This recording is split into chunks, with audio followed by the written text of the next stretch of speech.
거룩한 교회 우리 함께 만들어 가요. 메리 크리스마스.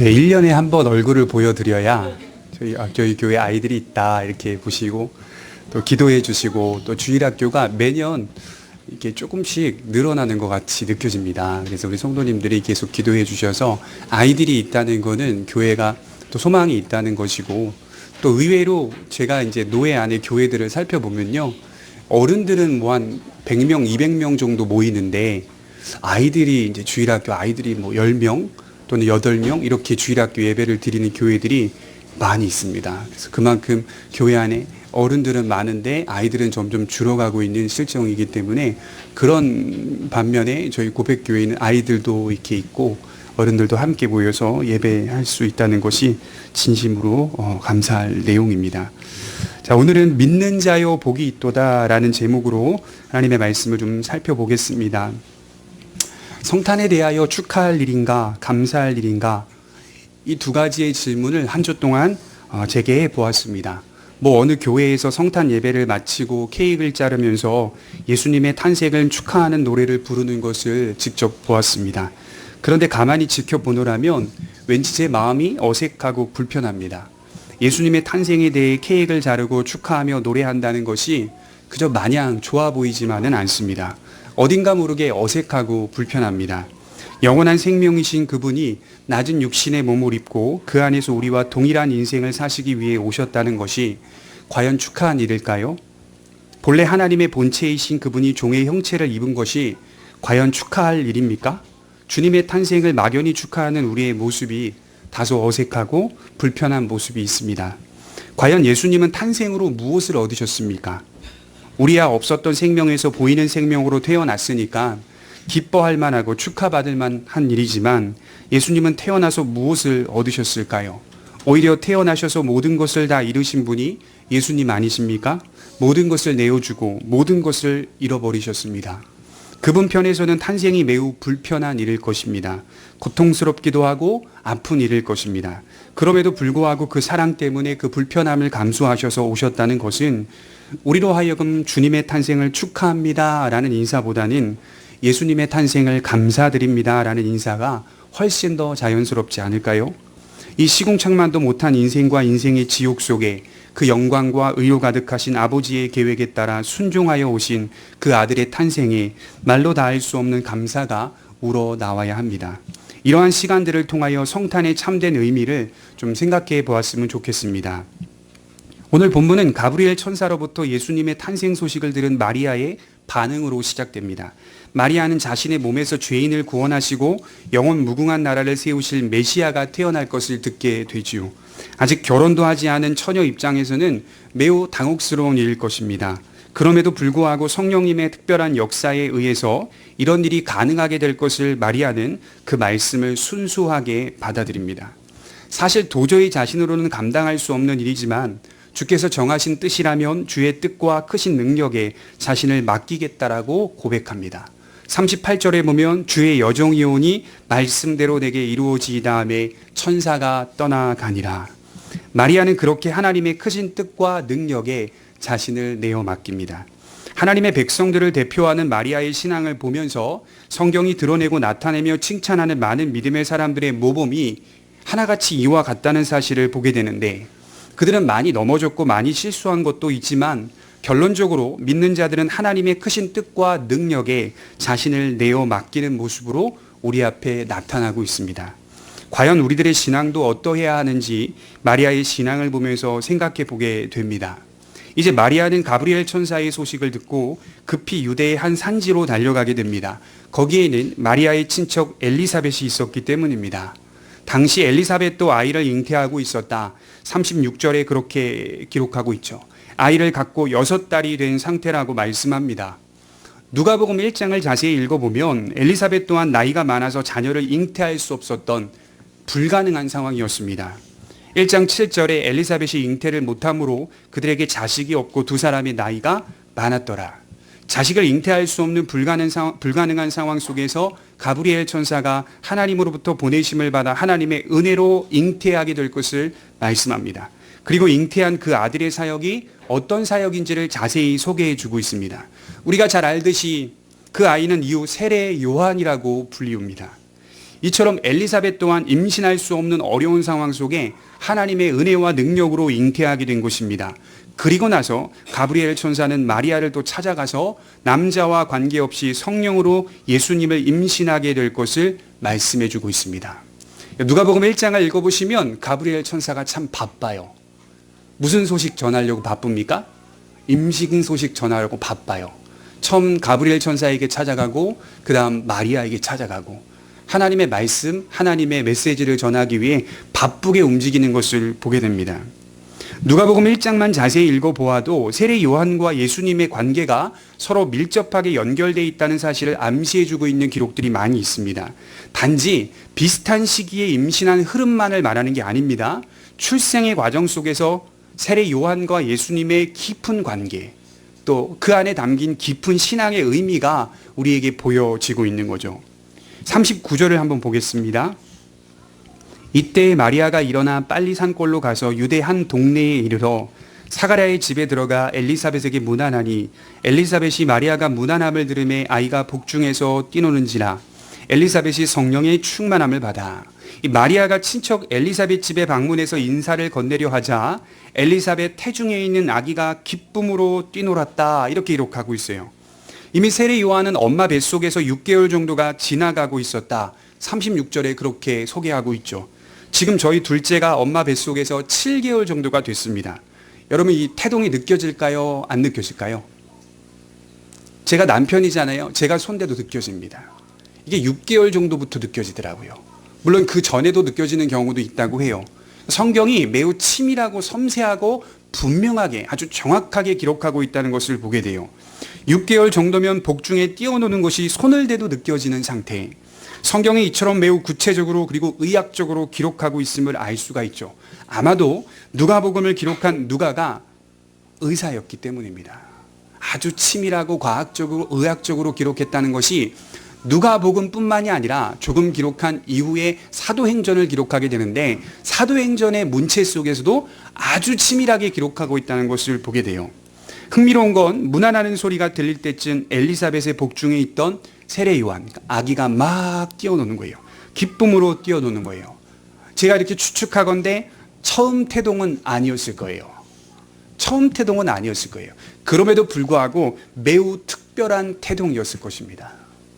문안하러 마리아가 오자 아기가 먼저 그 문안하는 소식을 알고 막 뛰어노는 겁니다. 즐겁게.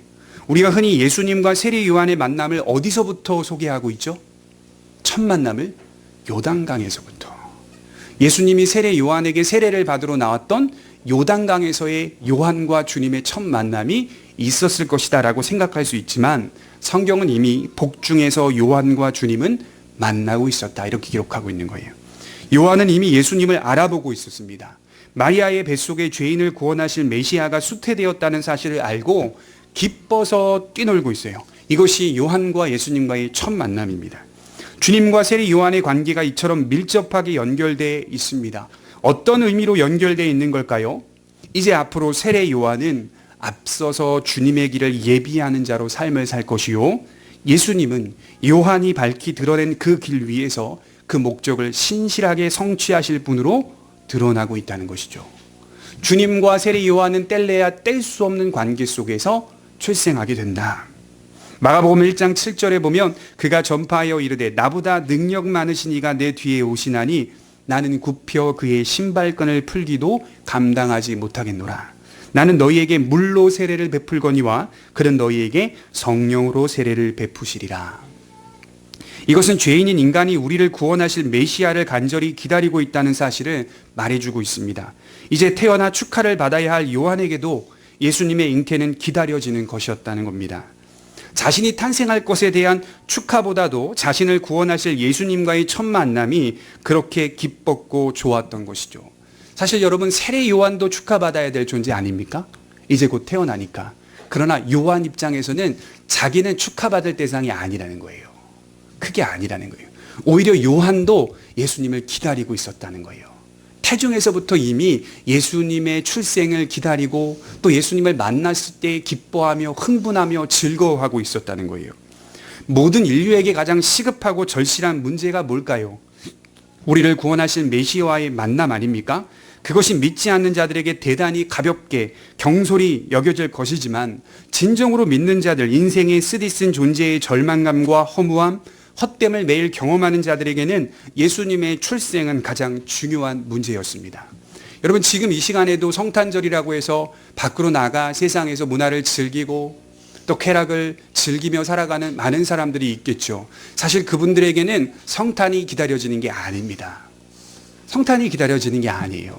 진정으로 성탄을 기다릴 수 있는 자는 세례 요한과 같이, 마리아와 같이, 엘리사벳과 같이 인생의 쓰디쓴 비참한 절망과 헛됨을 깨닫는 자들만이 성탄을 기다릴 수가 있는 겁니다. 기뻐할 수 있는 겁니다.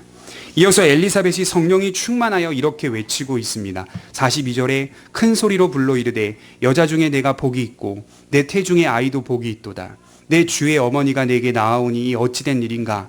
보라, 내 문안하는 소리가 내 귀에 들릴 때에 아이가 내 복중에서 기쁨으로 뛰놀았도다. 주께서 하신 말씀이 반드시 이루어지리라고 믿은 그 여자에게 복이 있도다. 엘리사벳은 마리아의 뱃속에 있는 아기 예수님에 대하여 43절에 무엇이라고 호칭하고 있습니까? 내 주의 어머니가 나아오고 있다. 인간적인 눈으로 보면 이게 이해가 됩니까? 아기 예수님이 어떻게 내 주가 됩니까? 아기 예수님보다 엘리사벳이 훨씬 나이가 많잖아요. 하지만 성령의 충만함을 입어 소리치는 엘리사벳의 고백 속에는 자신보다 예수님이 먼저 계셨고 그분은 하나님의 본체시요 모든 만물의 주인이심을 고백하고 있는 거예요. 쉽게 말해서 하나님이심을 보고 있어요. 이것은 마치 시편 110편 1절에 말씀하고 있듯이 다윗이 장차 자신의 후손으로 오실 메시아에 대하여 내 주라고 부른 것과 같은 의미입니다. 이는 세례 요한뿐만이 아니라 엘리사벳 역시 예수님을 간절히 기다리고 있었던 한 사람이었습니다. 그리고 이어서 그런 가장 귀한 사역에 쓰임받는 마리아를 복되다라고 축복해주고 있습니다. 그런 마리아는 참으로 복된 여자였습니다. 오늘날 한번 생각해 볼까요? 그런 일이 아름다운 한 처녀에게 일어났어요. 이제 너는 남자를 알지 못하지만 성령으로 잉태하게 될 것이다. 한 처녀에게 일어난 거예요. 그럼 그 처녀가 그것을 용납하지 않고 병원에 달려가서 아주 간단한 수술로 그 생명을 쥐을 수도 있지 않겠습니까? 마리아는 자신의 뜻과 고집을 내려놓고 주님의 뜻에 자신을 내어 맡김으로써 성자 하나님의 육신적인 어머니가 되어 쓰임받고 있다는 사실에 가장 복되다라고 선언받고 있는 겁니다. 마리아의 신앙은 어떠했을까요? 어쩌다가 이렇게 됐으니 그냥 체념하면서 받아들이자 그랬을까요? 우연히 일어난 일이니 그냥 체념하면서 예수님 내 뱃속에 태어난다고 하니 체념하며 받아들이자 그랬을까요? 아닙니다. 45절에 보면 주께서 하신 말씀이 반드시 이루어지리라고 믿은 그 여자에게 복이 있도다. 정확하게 알고 있었어요. 마리아는 이 소식을 정확하게 이해하고 정확히 해석하고 있었습니다. 마리아는 천사가 전해준 하나님의 말씀을 정확히 보고 있었고 이해하고 있었습니다. 마리아는 그의 말씀이 반드시 이루어질 것을 믿었습니다. 그것이 바로 복된 증거다. 세상 속에서 가장 복된 자가 누구이겠습니까? 그의 말씀이 반드시 이루어질 것을 믿는 자가 복됩니다. 가장 복된 자들이죠. 하나님이 보시는 복된 사람들의 특징은 뭘까요? 그리고 성탄의 의미는 뭘까요? 주님께서 하신 말씀대로 반드시 이루어질 것을 믿는 자들의 축제가 성탄입니다. 그러니 이 축제는 믿지 않는 자들은 포함해서는 안 되는 겁니다. 성탄은 조용합니다. 고요합니다. 은밀합니다. 차분합니다. 요란하지 않습니다. 참된 성탄은 요란하지 않아요. 차분하고요. 비밀스럽게 진행됐어요. 은밀하게 진행됐어요. 오히려 성탄을 통하여 분열을 조장하셨다는 거 아십니까? 예수님이 오히려 잘 가고 있는 사회를 분열시켰다는 거 아십니까? 성탄을 통하여 시작됐어요. 이스라엘의 분위기는 안정적이었고 유대민족은 하나로 똘똘 뭉친 상태였고 기득권 세력이 이스라엘 모든 민족들을 장악하고 있었고, 그런 상황 속에서 예수님의 탄생의 도래는 헤롯 왕의 마음을 두드리기 시작했어요. 두려움을 갖게 하였어요. 그리고 헤롯 왕과 함께 있었던 수많은 기득권 세력들이 소란이 일어났다는 거 아십니까? 요동치기 시작했다는 거 아십니까? 그래요, 남자들을 죽이기 시작했죠. 남자아이들을 죽였잖아요. 이처럼 예수님의 탄생의 의미는 깊이 들여다보면 조용하고 은밀하면서 기쁜 소식이면서도 또 세상 가운데 분열을 조장하는 부분도 있었어요. 그래서 예수님께서 자신의 사역 가운데 이렇게 말씀하신 기억이 나시죠? 내가 화평을 주러 온 줄 아느냐? 검을 주러 왔다. 불을 던지러 왔다. 이렇게 말씀을 하셨어요. 받아들이기 힘든 그 험악한 상황 속에서 마리아는 반드시 그 말씀대로 이루어질 것을 믿고 있었습니다. 사실 지금 마리아에게 시급한 건 뭘까요? 이 상황들을 어떻게 극복하고 대처해 갈지에 대한 대책 아닙니까? 여러분 한번 생각해 보십시오. 가브리엘 천사가 마리아에게 찾아와서 이제 너의 뱃속에는 장차 오실 메시아가 잉태하게 될 것이다. 임신하게 될 것이다. 너는 남자를 알지 못하지만 그가 너의 뱃속을 빌려 잉태하게 될 것이다 라는 소식을 들었을 때 어떻게 해야 되죠? 숨어야 하지 않겠습니까? 숨자. 도망가야 하지 않겠습니까? 도망가자. 아니에요. 오늘 39절은 그 소식을 듣자마자 어디로 향했습니까? 유대의 한 시골 산지로 달려갔다. 키로수가 몇 킬로나 됐을까요? 수십 마일이 됐다고 해요, 성경학자들은. 1마일에 1.6km, 30마일만 따지면 48km 정도가 되는 거예요. 그 많은 거리를 마리아가 달려갔다. 급히 달려갔다. 누구에게 갔습니까? 엘리사벳에게 가서 함께 그 소식을 나누고 있습니다. 그리스도인들은 그리스도인들의 마음이 일치되고 있다는 사실을 알 수가 있죠. 하나님께 받은 그 은혜의 표, 은혜의 약속의 메시지를 함께 믿음 안에 서 있는 자들과 공유하면서 깊은 은혜의 경험들을 하게 되는 것. 그리스도인들의 마음이 서로 일치하고 그로 하여금 화평을 경험하고 그로 하여금 더 큰 평강으로 나아갈 수 있다는 것. 이것이 성경이 우리에게 주는 메시지 아닙니까? 정작 마리아는 주의 말씀에 자신을 내어맡기고 도망가지 않았어요. 엘리사벳에게 찾아가 가브리엘 천사의 소식을 자세히 전해 주었어요. 오히려 자신을 사용해 주신 것에 대한 기쁨과 소망을 마음에 새기며 이렇게 마리아는 화답하고 있습니다. 46절을 한번 보겠습니다. 우리 46절부터 50절 함께 읽겠습니다. 시작. 마리아가 이르되 내 영혼이 주를 찬양하며 내 마음이 하나님 내 구주를 기뻐하였으면 그의 여종의 비천함을 돌보셨습니다. 보라 이제 후로는 만세의 나를 복이 있다 일컬으리로다. 능하신 이가 큰 일을 내게 행하셨으니 그 이름이 거룩하시며 긍휼하심이 두려우는 자에게 대대로 이르는도다. 마리아는 먼저 이러한 상황을 싫어하지 않았다는 것을 유념해 볼 필요가 있습니다. 내 영혼이, 마리아의 영혼이 내 주를 찬양하며 내 마음이 내 구주를 기뻐하고 있다. 그녀는 구원의 은혜를 맛보고 있습니다. 그 구원의 크기와 가치가 얼마나 크고 중한지 정확하게 보고 있었습니다. 이어서 자신이 입은 은혜가 어떤 종류의 은혜인지 밝히 드러내고 있습니다. 48절에 여종의 비천함을 돌보시는 은혜다. 여종의 비천함을 돌보시는 은혜다. 여기 여종이라는 단어는 원문의 둘레라고 하는 명사인데 영어에서는 핸드메이든이라고 기록되어 있어요. 이게 바로 계집종 또는 하녀라는 뜻입니다. 여러분 직역해보면 그의 계집종, 하녀의 비천함을 돌보시는 은혜다 이렇게 직역할 수가 있어요. 그런데 여러분 사실 마리아는 경제적으로나 그의 신분적으로나 하녀나 계집종은 아니었어요.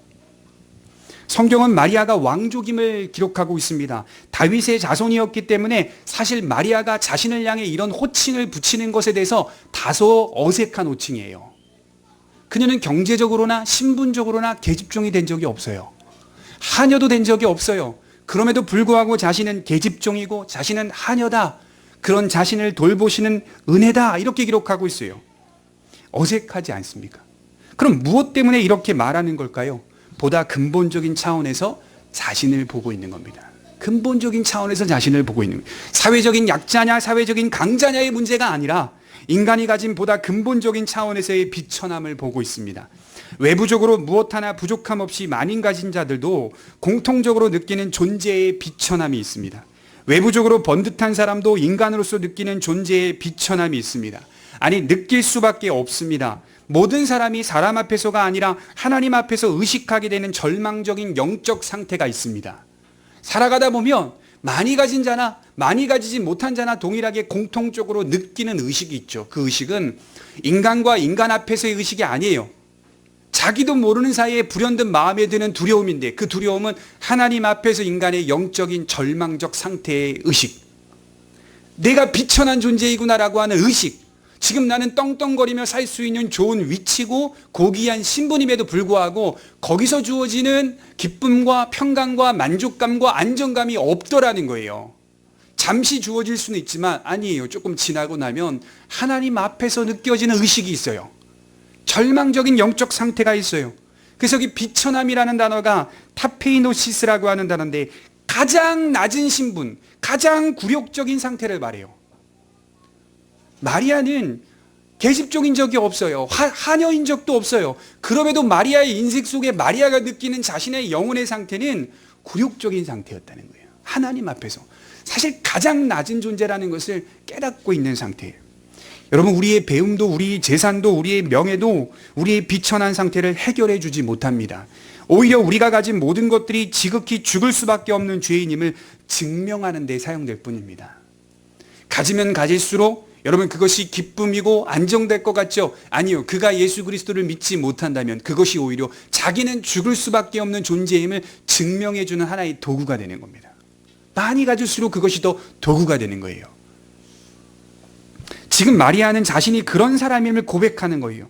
사실 이 고백은 마리아의 개인의 구원만을 말하는 지역적인 차원을 넘어서 마리아와 같이 자신의 낮은 상태를 깨닫고 자신의 가난한 상태를 깨달아 여호와를 의지하는 자들을 대표하여 찬송하고 있는 고백입니다.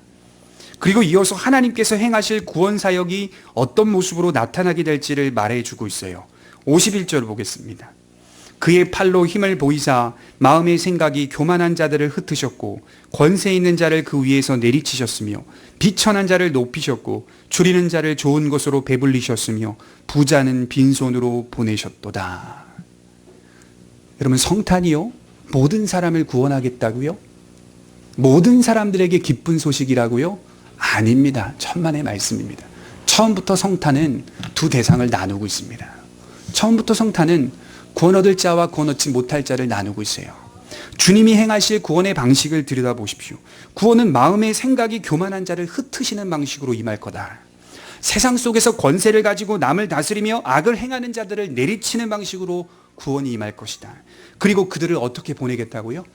빈손으로 내보낼 것이다. 이게 하나님의 구원 방식입니다. 다른 사람들을 낮추어 볼 만큼 무언가를 가졌다고 생각하는 사람들, 그것이 자랑인 사람들, 사람 앞에서 자랑할 만한 것이 있다고 생각하는 자들을 쳐서 흩으실 것이다. 그들이야말로 참으로 가난한 자임을 드러내실 것이다. 반대로 비천함을 아는 자들은 높이실 것이고 가난함을 아는 자들은 채우실 것이다. 배부르게 하실 것이다. 스스로 자신의 비천함을 인정하고 가난한 자신의 상태를 깨달아 의에 줄이고 목마른 자들을 채우실 것이며 붙드실 것입니다. 이것이 구원의 방식 아닙니까? 여러분, 복음서를 읽어보십시오. 예수님 30년 동안 목수 생활을 하셨잖아요. 나사렛이라는 동네에서 목수로 사셨잖아요.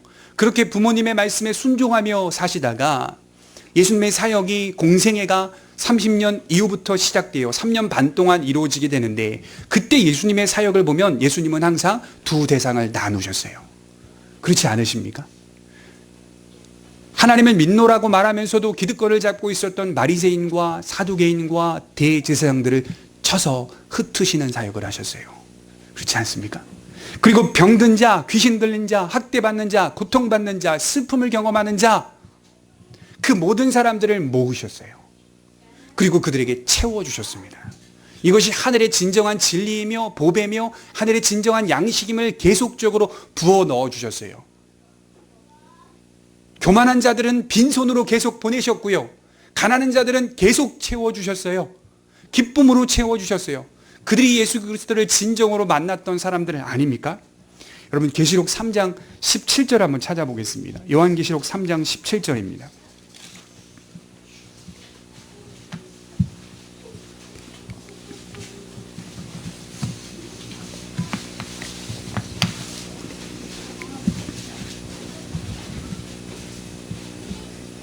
라오디게아 교회에게 징계하시고 질책하시는 장면인데요.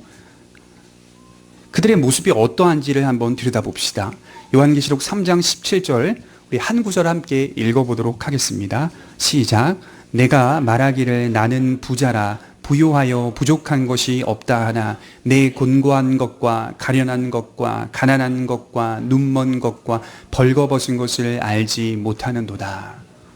정확하게 요한도 보고 있고 정확하게 마리아도 보고 있고 정확하게 누가도 보고 있었어요. 라오디게아 교인들이 나는 부자다. 정말 라오디게아의 지역에서 나는 여러 가지 자원을 통하여 라오디게아 교회는 부자였어요. 좀 쉬운 표현으로 강남에 있는 교회와 인천에 있는 교회는 GDP 수준이 다르다고 해요. 그렇게 보면 돼요. 엄청난 부자였어요. 그런데 교인들이 갖고 있는 마음은 부족한 것이 없다, 만족스럽다라고 말하면서 신앙생활을 하고 있었어요. 그때 하나님의 말씀이 이렇게 들리는 거예요. 내 곤고한 것과 가련한 것과 가난한 것과 눈먼 것과 벌거벗은 것을 알지 못하는도다. 하나님의 구원 방식이 다르잖아요. 그들은 그렇게 느꼈지만 하나님이 제시하는 하나님의 말씀은 그들은 여전히 가련한 자고 그들은 여전히 가난한 자고 그들은 여전히 곤고한 자인데 중요한 건 알지 못하고 있다는 상태 아닙니까? 예수님 계속 이 땅에 오셔서 그 말씀 전한 알지 못하는도다. 또 하나는 믿지 못하는도다. 빛이 왔는데 어둠이 빛을 몰아내고 빛의 사역을 하는데 어둠이 그것을 깨닫지 못하는도다. 너희들의 죄가 무엇이냐? 믿지 않는 죄다. 이렇게 예수님이 선언하시고 고백하셨어요. 이것이 인간이 가진 절망적 상태입니다. 우리가 왜 복될까요? 우리는 우리의 가련함과 곤고함을 매일 경험하기 때문입니다. 오늘 고백하는 게 아니라요, 누차 경험돼요. 성령이 내 안에 내주된 상태는 우리에게 매일매일 경험하게 하세요.